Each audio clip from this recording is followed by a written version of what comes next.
ఉన్న బంగారాన్ని విడిపించి ఆ రోజు ఆన్లైన్ రేటుకే మేము కొంటాం. Sharma gold company. నమస్తే, వెల్కమ్ టు మనం టీవీ. మనం ఉన్నది మన కోసం. నేను వలి. ప్రస్తుతం నాతో పాటు స్టూడియోలో ఉన్నారు ప్రముఖ పొలిటికల్ అనలిస్ట్ అప్పసాన్ రాజేష్ గారు. వారితో మాట్లాడదాం. రాజేష్ గారు నమస్తే సార్. నమస్తే రాజేష్ గారు, సర్పంచులు ఆంధ్రప్రదేశ్ అసెంబ్లీని ముట్టడించారు. తీవ్ర ఉద్రిక్త పరిస్థితులు నెలకొన్నాయి. లాఠీచార్జ్ చేసిన పరిస్థితి వచ్చింది. సర్పంచులు ఇంత ఆందోళన ఎందుకు వచ్చింది, ఏమంటారు సార్? జగన్మోహన్ రెడ్డి గారు దాదాపుగా నేను అనుకుంటే ఇప్పటికి చాలా సందర్భాల్లో వారు వివిధ వేదికల నుంచి ప్రసంగిస్తా ఆంధ్రప్రదేశ్ రాష్ట్రంలో సర్పంచ్ స్థాయి నుంచి ఎంపీ స్థాయి వరకు మన ప్రజాప్రతినిధులే 198% ఉన్నారు. ప్రజలు మనకి అటువంటి మద్దతు ఇచ్చారు. పార్టీ అంటే వైసీపీ పార్టీకి ప్రజల్లో అటువంటి ఆదరణ ఉంది అని చెప్పని చాలా సందర్భాల్లో చెప్పడం జరిగింది. అంటే ఇవాళ ఈ రోడ్డెక్కి ఆందోళన చేస్తున్న పంచాయతీ సర్పంచుల్లో 198 మంది వైసీపీ పార్టీకి సంబంధించిన సర్పంచ్లే. ఇవాళ వారి సొంత పార్టీకి సంబంధించిన సర్పంచ్లే వారి సొంత ప్రభుత్వం మీద ఇటువంటి ఆందోళన చేయటం, వాళ్ళ సొంత పార్టీకి సంబంధించిన సర్పంచుల మీదే ప్రభుత్వం పోలీసుల చేత లాఠీ చార్జ్ చేయించే పరిస్థితులు ఉత్పన్నం కావటం ఒక రకంగా ఇవాళ ఆంధ్రప్రదేశ్ రాష్ట్రంలో చాలా విస్తృతంగా చర్చనీయాంశంగా మారింది. అసలు ఇంతటి ఆందోళనకు సర్పంచులు ఎందుకు దిగారు, దానికి దారితీసిన పరిస్థితులు ఏంటి, ఆ పరిణామాలు ఏంటి, ఇవి చాలా లోతుగా చర్చించాల్సిన అవసరం. ఎందుకంటే మహాత్మా గాంధీ గారు భారతదేశ స్వాతంత్రం గ్రామాల్లో ఉంటుంది, గ్రామ స్వరాజ్యం కావాలి అని చెప్పని కోరుకున్నారు. ఇవాళ పరిస్థితి ఏంటి? గ్రామాల పట్టుకొమ్మ మన సమాజం. అర్బనైజేషన్ కన్నా కూడా గ్రామాల్లో పాపులేషన్ ఎక్కువ ఉంటుంది. ఆ ఉద్దేశంతో రాజీవ్ గాంధీ గారు, పివి నరసింహారావు గారి హయాంలో ఆ రోజుల్లో 73-74 అమెండ్మెంట్ తీసుకొచ్చి కేంద్ర ప్రభుత్వం నుంచి స్థానిక సంస్థలకు నిధులు డైరెక్ట్గా అందించే వెసులుబాటును తీసుకొచ్చారు. కేంద్ర ఫైనాన్స్ కమిషన్ ద్వారా ఏ నిధులైతే గ్రామాల అభివృద్ధి కోసం కేంద్ర ప్రభుత్వం విడుదల చేస్తుందో వాటిని రాష్ట్ర ప్రభుత్వాలతో సంబంధం లేకుండా డైరెక్ట్గా పంచాయతీలకు విడుదల చేసే వెసులుబాటును తీసుకొచ్చారు. ఈ వెసులుబాటు దశాబ్దాల తరబడి కొనసాగుతూ ఉంది. కానీ జగన్మోహన్ రెడ్డి గారు ముఖ్యమంత్రిగా బాధ్యతలు చేపట్టిన తర్వాత వారు ముఖ్యమంత్రిగా బాధ్యతలు చేపట్టడానికి ముందు నుంచి కూడా అసలు పంచాయతీ వ్యవస్థ ఏంటి, పంచాయతీ వ్యవస్థ సర్వైవల్ కోసం వాళ్ళకు ఉండే ఆర్థిక వనరులు ఏంటి, వాళ్ళకు ఉండే ఆదాయ వనరులు ఏంటి అనేది కొంచెం మనం లోతుగా చర్చిద్దాం. ఒక మైనర్ పంచాయతీ గురించి మాట్లాడుకుందాం. ఒక 2000 జనాభా ఉన్న మైనర్ పంచాయతీ అనుకుందాం. అంటే మనకి అన్ని మేజర్ పంచాయతీలో ఉండవు, ఎక్కువగా మైనర్ పంచాయతీలో ఉంటాయి. కాబట్టి ఒక మైనర్ పంచాయతీ ఉంటే ఈ మైనర్ పంచాయతీకి కేంద్ర ప్రభుత్వ ఫైనాన్స్ కమిషన్ నిధులు వస్తాయి ప్రతి సంవత్సరం. దీనికి తోడు రాష్ట్ర ప్రభుత్వం కూడా రాష్ట్ర ప్రభుత్వ ఫైనాన్స్ కమిషన్ నిధులు ఇవ్వాలి. కానీ జగన్మోహన్ రెడ్డి గారి ప్రభుత్వ హయాంలో 4.5 సంవత్సరాల తర్వాత రాష్ట్ర ప్రభుత్వ ఫైనాన్స్ కమిషన్ ఏర్పాటు జరిగింది. కానీ ఫైనాన్స్ కమిషన్ నిధులు ఇప్పటిదాకా లేవు. అదే సందర్భంలో కేంద్ర ప్రభుత్వ ఫైనాన్స్ కమిషన్ నిధులు పంచాయతీలకు రాగానే సహజంగా ఏంటంటే గత ప్రభుత్వాల హయాంలో కూడా మేజర్ పంచాయతీలకి ఇన్కమ్ సోర్సెస్ ఎక్కువ ఉంటాయి. వాళ్ళకి వీధి లైట్లు, వాటర్ స్కీమ్స్ లాంటి పంచాయతీ ఆఫీసులు, ఇటువంటి వాటికి సంబంధించిన విద్యుత్ బిల్లులు వాళ్ళకి ఆ సెల్ఫ్ సఫిషియన్సీ ఉంటుంది. వాళ్ళ బిల్లులు పే చేసుకోగలిగే స్తోమత మేజర్ పంచాయతీలకు ఉంటుంది. కానీ మైనర్ పంచాయతీలకి ఆర్థికపరమైన వెసులుబాటు ఉండదు. కాబట్టి గత ప్రభుత్వాల హయాంలో ఏం చేశారంటే మైనర్ పంచాయతీలు వీళ్ళు ప్రభుత్వాన్ని అభ్యర్థించిన మీదట విద్యుత్తుని రాష్ట్ర ప్రభుత్వం క్రాస్ సబ్సిడీ చేయడానికి నిర్ణయం తీసుకొని పంచాయతీల వాళ్ళు పే చేయకుండా ఆగిపోయారు. ఓకే, అంటే అది చంద్రబాబు నాయుడు గారి ప్రభుత్వ హయాంలో వాళ్ళకి ఆ అష్యూరెన్స్ దక్కింది. కానీ జగన్మోహన్ రెడ్డి గారు ముఖ్యమంత్రిగా బాధ్యతలు చేపట్టిన తర్వాత ఏం చేశారంటే కేంద్ర ప్రభుత్వ ఫైనాన్స్ నిధులు రాగానే 14th finance commission and 15th finance commission నిధులు అవి రాగానే జగన్మోహన్ రెడ్డి గారి ప్రభుత్వం వాటిని రాష్ట్ర ప్రభుత్వ ఖాతాలోకి జమ చేసుకుంది. విద్యుత్ బకాయిలు ఉన్నాయి, విద్యుత్ బకాయిల మాఫీ కింద అంటే విద్యుత్ బకాయిల చెల్లింపు కింద మేము వీటిని సర్దుబాటు చేసేసుకుంటామని చెప్పని అంటే రాష్ట్ర ప్రభుత్వ ఫైనాన్స్ కమిషన్ ద్వారా నిధులు ఇవ్వకుండా కేంద్ర ప్రభుత్వం ఇచ్చిన నిధులను కూడా రాష్ట్ర ప్రభుత్వం లాగేసుకుంది. సార్, ప్రత్యేకమైన నిబంధనలు ఏమి లేవు సార్? ఏ పర్పస్ కోసం అయితే నిధులు వచ్చాయో వాటికే ఖర్చు పెట్టాలి, ఇలాంటి నిబంధన ఏం లేదా? ఫైనాన్స్ కమిషన్ నిధులు పక్కగా నిబంధనలతో కూడా వస్తాయి. ఆ నిబంధనలను ఉల్లంఘించే రాష్ట్ర ప్రభుత్వం వాటిని జమ చేసేసుకోవడం జరిగింది. ఇక్కడ అంటే విద్యుత్ బకాయిలకి కూడా దాంట్లో ఆ కేంద్ర ప్రభుత్వం ఇచ్చిన ఫైనాన్స్ కమిషన్ నిధుల్లో ఎంత పర్సంటేజ్ విద్యుత్ బకాయిలకు చెల్లించాలి అనేది ఒక ఫిక్స్డ్ పర్సంటేజ్ ఉంది. దాన్ని మీరి రాష్ట్ర ప్రభుత్వం మొత్తం నిధులను జమ చేసేసుకుంది. ఇదొక్కటే కాదు, ఇప్పుడు పంచాయతీలకు ఉన్న సర్వేలకు ఉండే ఇంకా నిధులు వెసులుబాటు ఏంటి అంటే పర్ క్యాపిటా గ్రాంట్ అని చెప్పని ఉంటుంది. అంటే ఆ గ్రామంలో ఒక 2,000 జనాభా ఉన్నారు అనుకుందాం. ఆ 2,000 జనాభాకి రాష్ట్ర ప్రభుత్వం తలకి 8 రూపాయలు చొప్పున సంవత్సరానికి ఒక 1,60,000 రూపాయలు పర్ క్యాపిటా గ్రాంట్ అని ఇవ్వాలి. ఇవి కాకుండా ఆ గ్రామ పరిధిలో ఉండే ప్రభుత్వ ఉద్యోగులు అంటే ఎలిమెంటరీ స్కూల్ టీచర్లు, సహజంగా ఓ 2,000 జనాభా అంటే ఒకటో రెండో ఎలిమెంటరీ స్కూల్స్ ఉంటాయి, అందులో పనిచేసే సిబ్బంది ఉంటారు.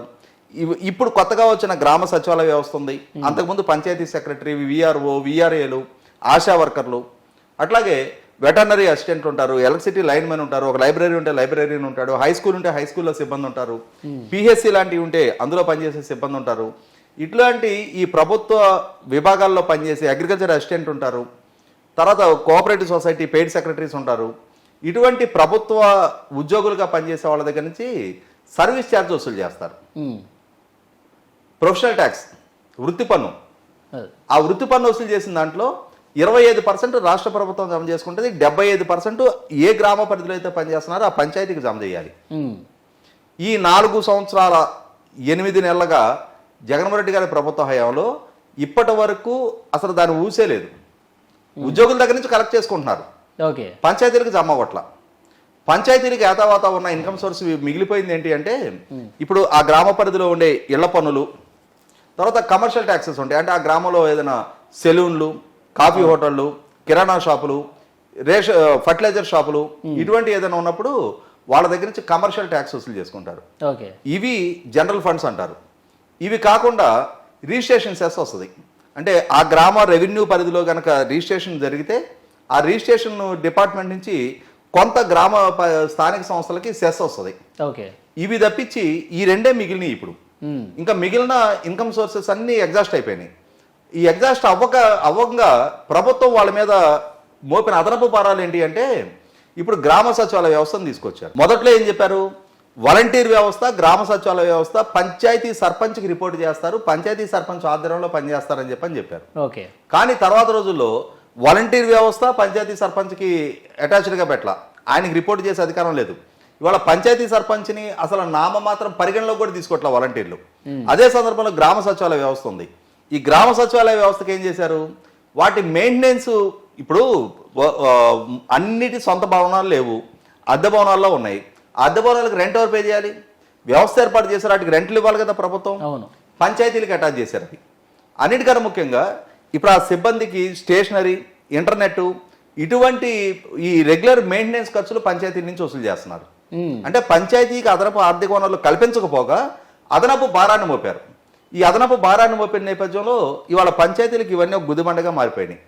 ఇటువంటి నేపథ్యంలో పంచాయతీలు ఏ డెవలప్మెంట్ యాక్టివిటీ చేయలేకుండా అయిపోయింది.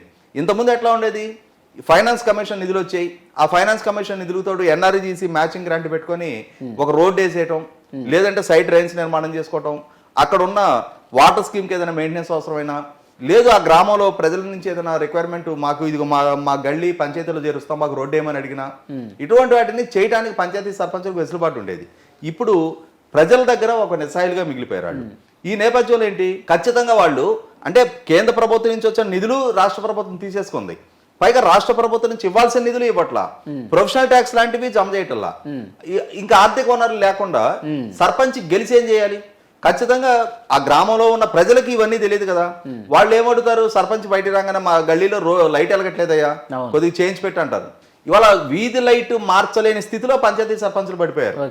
సార్, సర్పంచులు ఇట్లాంటి పరిస్థితి అని చెప్పి గతంలో కోర్టు కూడా వెళ్ళినట్టున్నారు కదా సార్? చాలా సందర్భాల్లో జరిగింది. కోర్టు ఆదేశాల మేరకు కొన్ని అసలు ఇంకా ఉన్నాయి దీంట్లో. ఇప్పుడు గ్రీన్ అంబాసిడర్స్ అని చెప్పని ఒక్కొక్క మైనర్ పంచాయతీకి ఇద్దరిని అపాయింట్ చేసుకున్నారు. ఈ గ్రీన్ అంబాసిడర్స్ బాధ్యత ఏంటి అంటే ఇళ్ల దగ్గర నుంచి చెత్త కలెక్ట్ చేసుకోవటం. దానికి స్వచ్ఛ భారత్ మిషన్ కింద ఆ ట్రైసైకిల్స్, రిక్షాలు అవి కొన్నారు ఆ చెత్త తీసుకెళ్ళడానికి.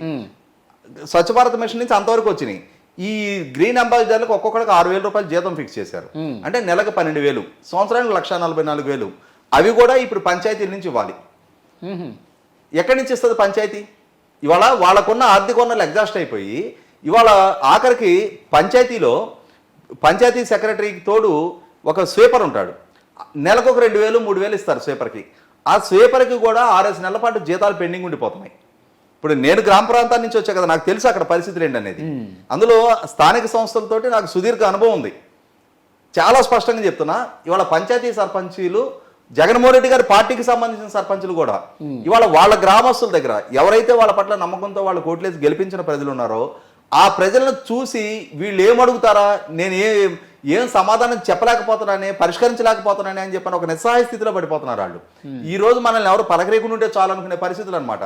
సహజంగా అంతకుముందు ఎట్లా ఉంటుందంటే, ఇంట్లో నుంచి ఒక సర్పంచ్ బయటకు వచ్చాడు అనగానే ఎవరన్నా వచ్చి నన్ను ఇంకెవరేం అడగలేదేంటి అంటే నాకు ఊళ్ళో తగ్గిపోయిందా, జనాలకు అవసరాలు లేవా అని చెప్పని ఫీల్ అయ్యే పరిస్థితి స్థానిక నాయకులకు అట్లాగే ఉంటుంది. అట్లాంటి దగ్గర నుంచి వాళ్ళ నన్ను ఎవరు ఏం కలవకుండా ఉంటే బాగుండు, నన్ను ఊళ్ళో ఏ పనులు అడగకుండా ఉంటే బాగుండు, వాళ్ళ దగ్గర మా ఇనేబిలిటీ ఎక్స్ప్రెస్ చేయలేని పరిస్థితులు. అందువల్ల ఏంటంటే 100% పంచాయతీ సర్పంచులు సఫికేషన్ ఫీల్ అవుతున్నారు. జగన్మోహన్ రెడ్డి గారి ప్రభుత్వం పంచాయతీ వ్యవస్థని నిర్వీర్యం చేసింది, స్థానిక సంస్థలను నిర్వీర్యం చేసింది. అది చేసిన పర్యవసానం వాళ్ళు ఏమైపోయిందంటే స్థానిక నాయకత్వం నిర్వీర్యం అయిపోతుంది. ఇవాళ జగన్మోహన్ రెడ్డి గారు ఏమనుకుంటున్నారు, నేను ముఖ్యమంత్రిగా నేను వెల్ఫేర్ స్కీమ్స్, నేను డీబీటీ ద్వారా నేను సంక్షేమ పథకాల లబ్ధారులకి హ్యాండ్ ఓవర్ చేస్తున్నా, వాలంటీరు వాళ్ళని ఎంపిక చేస్తున్నాడు, నేను వాలంటీరు అల్టిమేట్గా బెనిఫిషరీ. మధ్యలో ఈ మెకానిజం ఏది అవసరంలా. పంచాయతీ వార్డు మెంబర్ అవసరం లేదు, సర్పంచ్ అవసరం లేదు, ఎంపీటీసీ మెంబర్ అవసరం లేదు, ఎంపీపీ అవసరం లేదు, జడ్పీటీసీ మెంబర్ అవసరం లేదు, ఎమ్మెల్యే అవసరంలా, ఎమ్మెల్సీ అవసరంలా. నేను సంక్షేమ పథకాల లబ్ధాడు, మధ్యలో వాలంటీరు, వీళ్ళుంటే చాలు అని చెప్పుకునే జగన్మోహన్ రెడ్డి గారు వైఖరి పర్యవసానం ఇవాళ డెమోక్రటిక్ స్ట్రక్చర్ దెబ్బతింటుంది. ఎప్పుడైనా ఇవాళ స్థానిక ప్రభుత్వం పంచాయతీ అంటే ప్రజలు వాళ్ళ అవసరాల రీత్యా వాళ్ళు నిర్ణయం చేసుకొని వాళ్ళు స్థానికంగా పరిష్కరించుకోదగిన పరిపాలన చేసుకోవడానికి పంచాయతీ వ్యవస్థను ఏర్పాటు చేశారు. ఇవాళ జగన్మోహన్ రెడ్డి గారి ప్రభుత్వ హయాంలో 100% స్థానిక పరిపాలన అంటే ఒక రకంగా మంట కలిపేశారు ఆయన తీసుకుంటున్న ఏకపక్ష నిర్ణయాల పర్యవసానం స్థానిక పరిపాలన గాలి కొదిలేశారు, ఆర్థికంగా నిర్వీర్యం చేశారు. ఇవాళ పంచాయతీ సర్పంచ్ని ప్రజల ముందు ఒక నిస్సహాయులుగా మార్చారు. ఆ ఉద్దేశంతో ఆ దృష్ట్యానే ఇవాళ సర్పంచులు పదే ఆందోళన చేస్తూ రోడ్డెక్కుతూ ఉన్నారు, లాఠీ చార్జీలకు రావట్లేదు. జగన్మోహన్ రెడ్డి గారి పార్టీ సర్పంచులే జగన్మోహన్ రెడ్డి గారితో విభేదిస్తున్నారు.